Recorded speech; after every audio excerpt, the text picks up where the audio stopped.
Louis Lazare Hoche was a French soldier who rose to be general of the Revolutionary Army. He is best known for his victory over Royalist forces in Brittany. His surname is one of the names inscribed under the Arc de Triomphe on column 3. Richard Holmes says he was quick-thinking, stern, and ruthless, a general of real talent whose early death was a loss to France.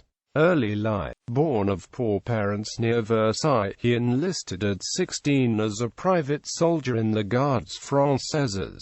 He spent his entire leisure in earning extra pay by civil work, his object being to provide himself with books, and this love of study, which was combined with a strong sense of duty and personal courage, soon led to his promotion.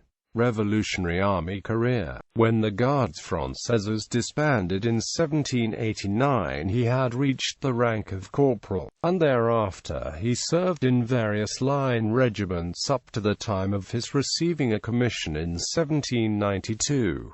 In the defensive Thionville in that year, Hoche earned further promotion, and he served with credit in the operations of 1792 to 1793 on the northern frontier of France, including that he served as aide-de-camp to General Laveneur, and when Charles Dumouriez deserted to the Austrians, Hoche, along with Laveneur and others, fell under suspicion of treason. But after being kept under arrest and unemployed for some months, he took part in the defense of Dunkirk, and in the same year he was promoted successively chef de brigade, general of brigade, and general of division. In October 1793, he was provisionally appointed to command the Army of the Moselle, and within a few weeks he was in the field at the head of his army in Lorraine. He lost his first battle at Kaiserslautern on 28–30 November 1793 against the Prussians. But even in the midst of the reign of terror, the Committee of Public Safety retained Hoche in his command. Pertinacity and fiery energy, in their eyes, outweighed everything else, and Hoche soon showed that he possessed these qualities.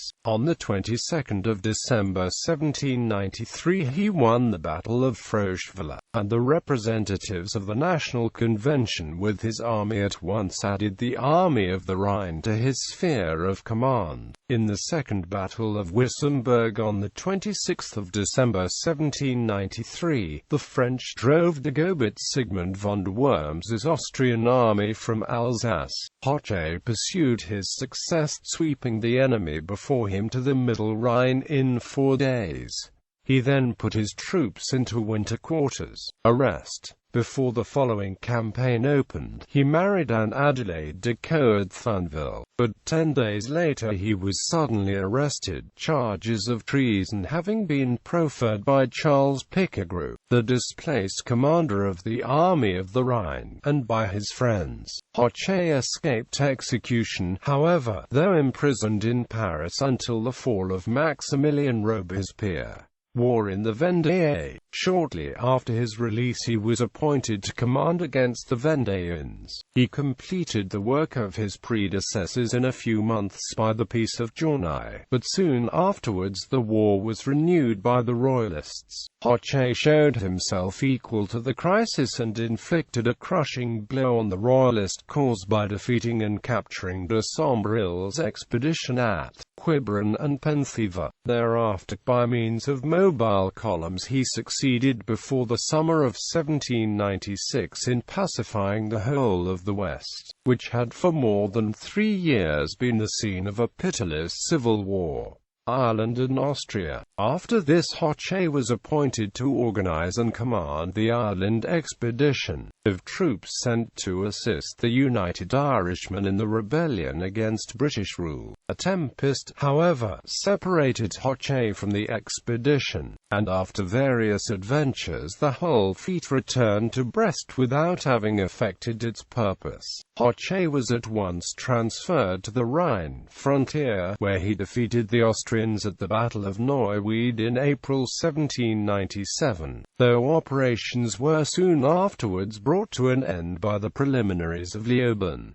later career and death. Later in 1797 he was Minister of War for a short period, but in this position he was surrounded by obscure political intrigues, and, finding himself the dupe of Paul Barras and technically guilty of violating the Constitution, he quickly laid down his office, returning to his command on the Rhine frontier.